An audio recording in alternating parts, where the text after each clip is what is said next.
a little look at a lens. In this instance, the SMC Pentax-A 50mm F1.2. And you can see it here on a Pentax K1. I've got a Hoya metal hood which I leave attached, and I've modified the lens clip, I don't know if you can see, with I think a piece of credit card or something, so that actually the cap fits within the hood, just so I can put a cap on it and leave the hood mounted. The 1.2 is the fastest lens of any focal length that Pentax made.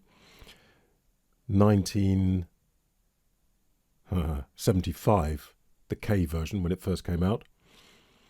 This is pretty much identical. It came out in 84, but it's got this A version, so I've got electronic contacts, so it can relay aperture information to the A series cameras of the 80s, which you can also relay it to this current camera. The aperture runs from f1.2 to f22. Now, why do you want an f1.2? I think back in the days then there was a kind of a competition to see who could create the fastest lenses, and Canon and Nikon or Nikon and many others were looking for 50mm 1.2s and 85mm 1.4s and so on. This one I think is a bit of an old school design.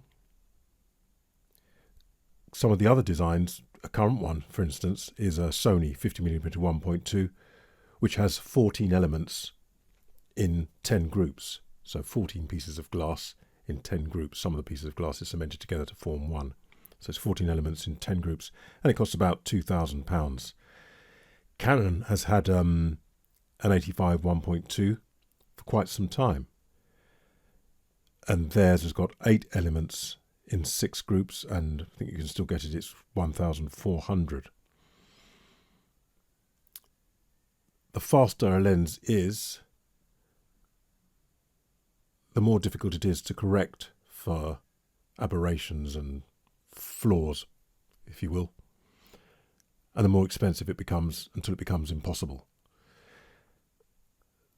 So the Sony has various things going on along with all those elements to try and correct.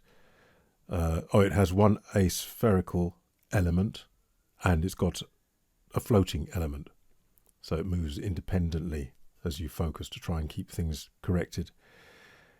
Let me give you another example. There's a newish one that's just come out from Nikon, which is ridiculous, which is a 58mm, so it's just a little bit longer in terms of just magnifies a little bit more than this. It's 0.95. This is 1.2. It's a 0.95. It costs £8,000. It's got 17 elements in 10 groups. Of those elements, 3 of them are aspherical. 4 of them consist of extra low dispersion glass, and there are various special coatings. It performs very well, apparently. I've seen some tests on it, but not perfectly.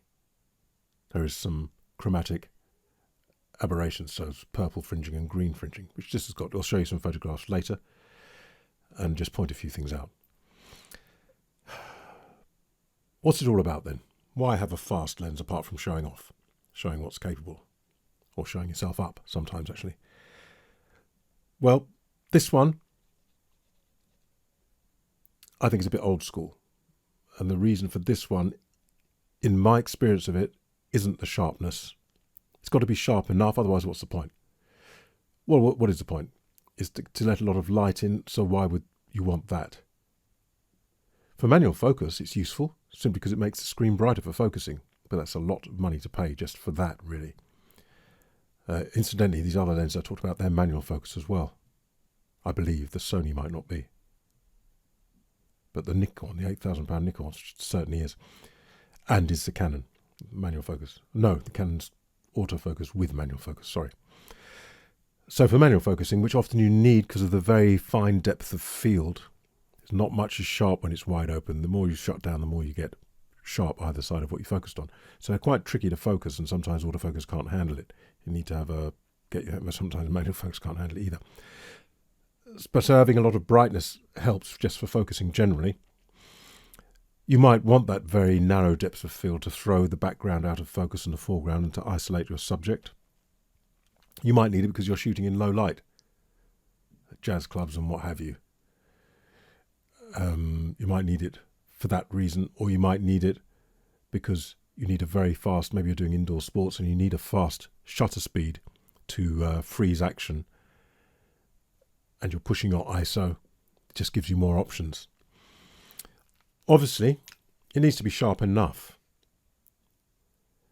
This one I would say then, and I'll show you in the photographs, my experience, depending on where the subject is, but just generally actually, certainly the closer up, the less sharp it becomes. But wide open, I wouldn't say it's bitingly sharp really anywhere in the frame. It has a kind of pleasing quality to it, I think. When you stop it down on the aperture, like all lenses, it gets sharper. And when you get down to, 2.8 and smaller, it works perfectly fine as any other 50mm. I think as sharp, if not sharper, than any other 50mm lens. But its speciality is that it opens up wider. And when it does that, it hasn't got the biting sharpness, so you have to learn what it's about and how you're going to use it. And in that sense, I think it's slightly old school in that it hasn't got all the corrections with the multi-elements and aspherical elements and floating elements that the newer, and some of the older, but mostly the newer lenses have, and which makes them bigger, actually, physically, and much more expensive. So you can kind of see it's quite a chunky thing for a 50mm, but you can see it's kind of old school, really.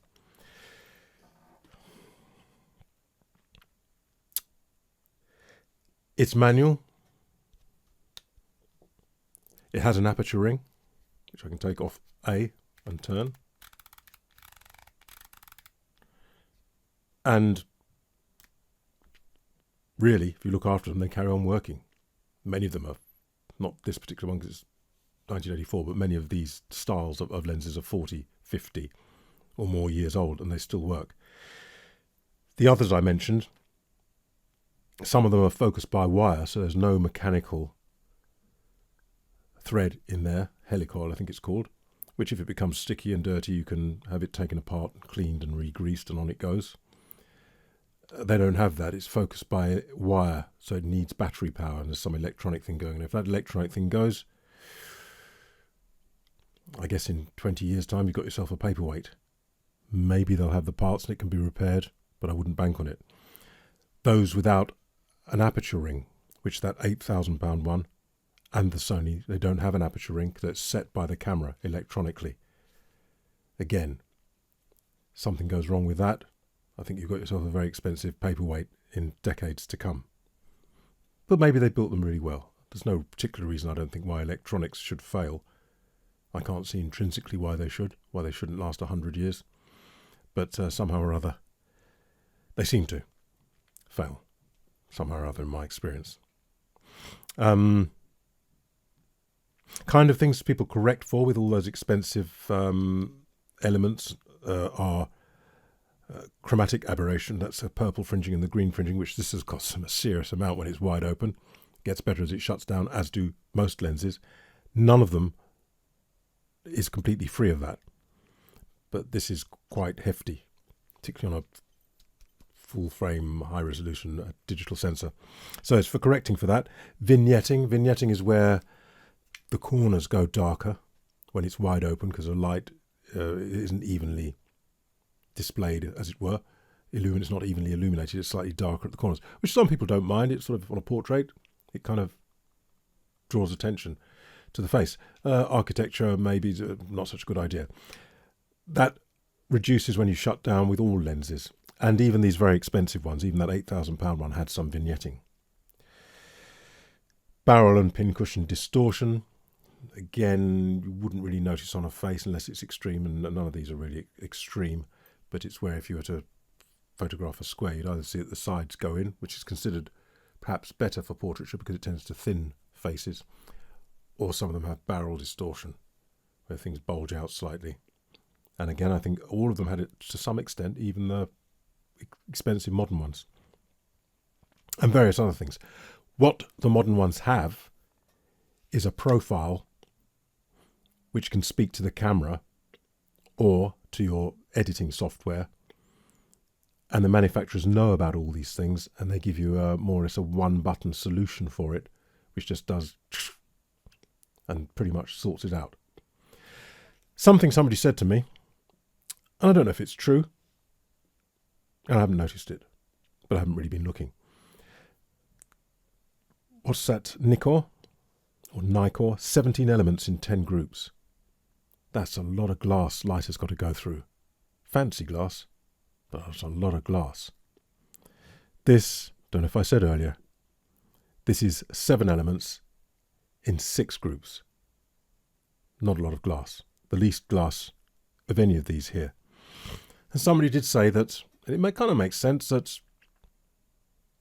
the light has to travel through glass. Okay, it's fancy glass, but it's still got to travel through glass.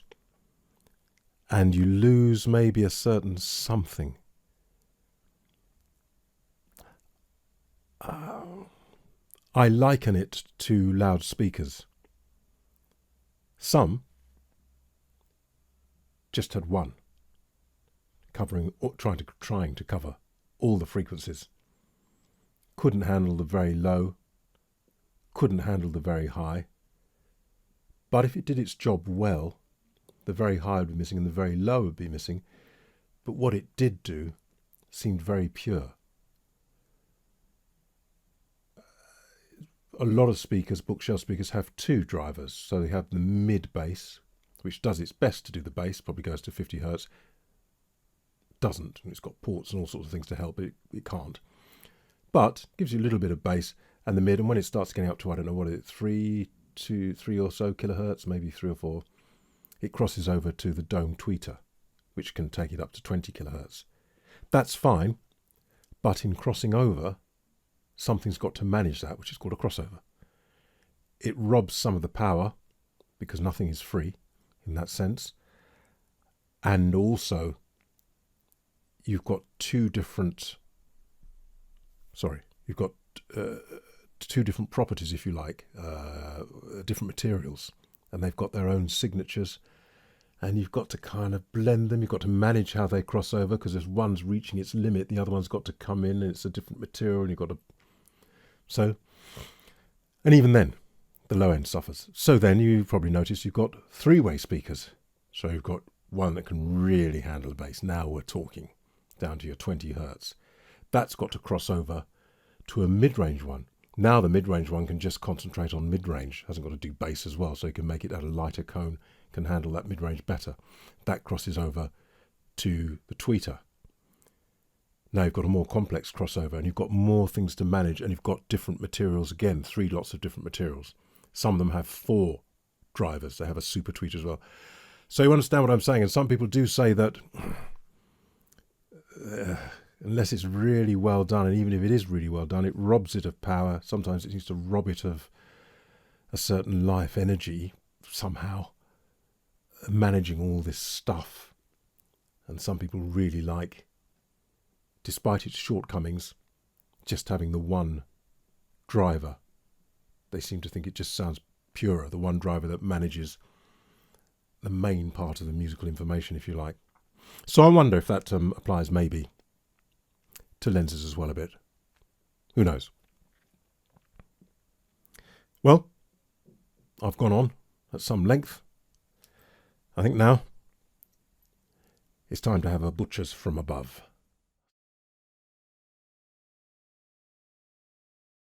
Here it is then, mounted on the K1.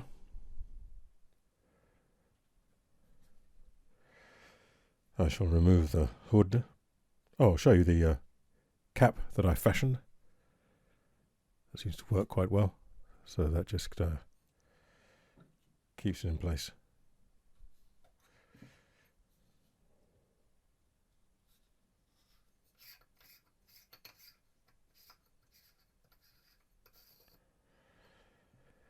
I've explained before that I keep a filter on them because, well, I've watched many people's experiments as to whether they reduce quality, and the answer seems to be, if they're decent filters, no, or imperceptibly, which is the same as no.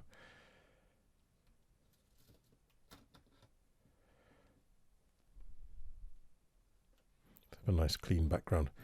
This lens I bought from a gentleman who was on the Pentax forum, Pentax LX forum, way back in the day.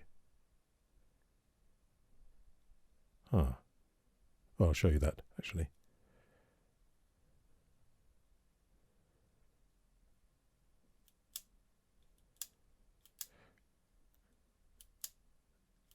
Because I didn't have a digital body and this hadn't been used for a while, it did once or twice. I can see the blades there.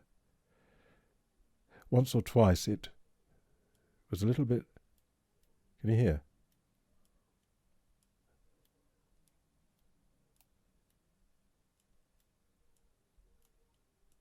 Almost if it was just a little bit reluctant to. But I moved it back and forth several times because it was just sat, you see. Not good for them, I don't think. Also, you can have issues. I think it's good with them to rotate them, just use them, at least rotate them or something so the grease doesn't all, over a period of years, if you're not using them, go to one place. So I'll take it off auto.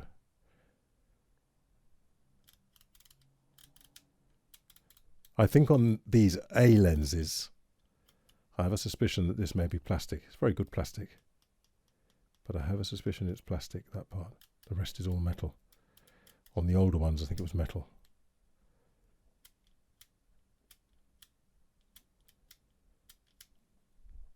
There we go then.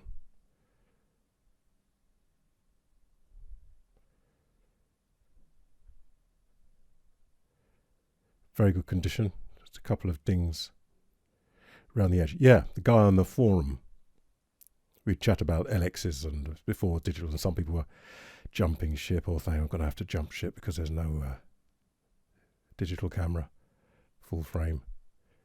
And eventually he said, I'm going to go to Nikon, or was it Canon? I can't remember. And started selling stuff. They said, are you interested in my 50mm 1.2? And I couldn't resist. Well, it was nice because actually I drove to collect it. He wasn't too far away, and met him. And bought it from him. He tried to sell me a 85-1.4, the FA, but already had the A star, which I shall do a video of, manual, which I preferred. The FA is a bit plasticky, it was autofocus. Good lens, but not quite as well built as the older one.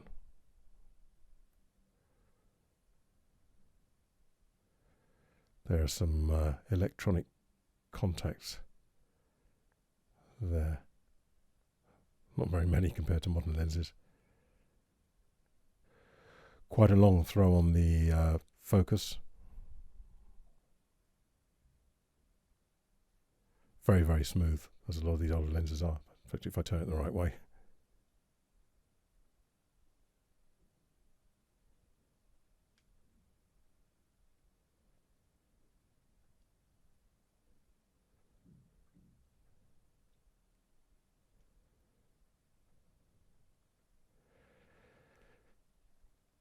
There it is.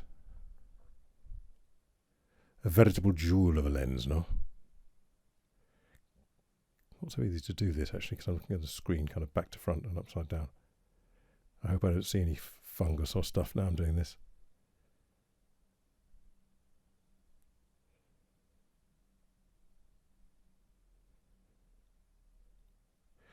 Okay, I'll show you some photographs. Obviously the resolution is going to be on video and blah blah blah, but really just to give you my experiences of using it, and my experiences of how to use it and some difficulties I had focusing actually, and not realizing how to slow down and what have you. And again, because on my sample anyway, it's not bitingly sharp wide open, but you can use that, I feel. I don't think it's a fault. Personally, I don't think it's a fault with this particular one, because it's not one of those highly corrected lenses. It's a good old-fashioned one, and they went as wide as they dare, I believe. Look at that. Well, I think that's enough of that, and we'll look at some photographs. So looking at this picture here, I tried to keep the camera as still as possible. I quite like it. Look at the background. You'll see that even obviously it's on a video and it's compressed from here to Kingdom Come, and on YouTube and all the rest of it. But you can still see that perhaps that nothing's really sharp. I focused on the petals, the edges of the petals on the flower, just left of centre. That's obviously the obvious one. But looking at it, you can see nothing's quite sharp, but pleasing nonetheless. And the background, I think, is lovely, the way it's blurred out there. So that's kind of I'm thinking that's what this lens is about. How do I go to the next one? And this one with the gate, rusty gate, you can see again wide open, and you can see what happens to the background there. So most of these are wide open, because what's the point in, if you stop it down, you may as well have any old, not any old, but might as well have any 50mm lens. If you're having a 1.2, the idea is to learn how to use it wide open, I imagine. Otherwise, save yourself some money and get an F2 or an F1.8. That's moving on. This one with the autumn flowers, you can see I've focused on that flower kind of in the centre, slightly to the right. And you can see how the stuff towards the camera is softened, and certainly towards the back just becomes a kind of painterly kind of blur, which again I quite like. And again, nothing bitingly sharp, but does it need to be if you're using it like this? And the next one, again, because those flowers perhaps aren't quite so close to the lens, they're a little bit sharper. The lens performs at its least well in terms of sharpness. The closer the subject is, obviously wide open, but the closer the subject is to the lens, the more it seems to soften it.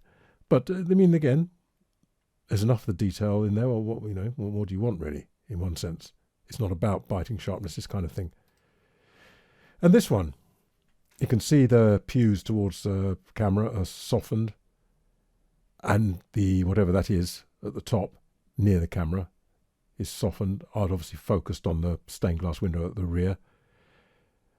And this is an example where there's image stabilization in this camera, but it's an example where you might want the 1.2 simply to get enough light. And this one, you can see I've focused on, what is that? Is that the pulpit? The wooden thing on the left nearest. And you can see how things gently, and the candles gently go out of focus. Again, low light, and you'd probably need, certainly in the film days, you'd need a 1.2 or a tripod. Of course, now things are a bit different because you can bump up the ISO and you've got image stabilization. So now it's not so much a necessity in that sense. This one, is this wide open? I'm not sure. We'll see from the next one. I think this is, because look at the chromatic aberration on those lights, that string of lights down the left. You can see they're completely purple. And you look to the number plates on the cars on the right there, and you can see the kind of resolution you're getting. So this is wide open, but focused pretty much at infinity, I believe. So you'd expect them not to be sharp, and you can see the chromatic aberration, the purple fringing, which I don't mind actually. Sometimes it's okay, sometimes it's not. The next one, yeah, this is stop down. So compare, go back and have a look if you want to. Certainly you can see the starburst effect from the aperture being shut down, quite nice. The chromatic aberration has gone, and you can see from the number plates and the cars on the right that they're way sharper. This was just in a cafe today, and I used the live view thing and zoomed in and had it on a table, so effectively a tripod. And this is wide open. Again, what it was focused on is that blue vertical label on the top of the escalator, on the glass of the escalator, just to the right of center in the middle of the frame. And if I zoom in on that, I can make out what it says, but everything's a bit soft. If you look at the railing on the red on the right there, as I have a look at that, and then I go to the next one where I stopped it down, and there you can see that red railing is much sharper, and well, everything is much sharper, and certainly the blue label, which was the center of the focus, is a lot sharper there as well. And that's it. So I hope that gives you some idea for that lens and how you might, what it has to offer, my sample anyway, and how you might learn to use what it has to offer when it gets to beyond, F1.4, when it gets to F1.2 basically.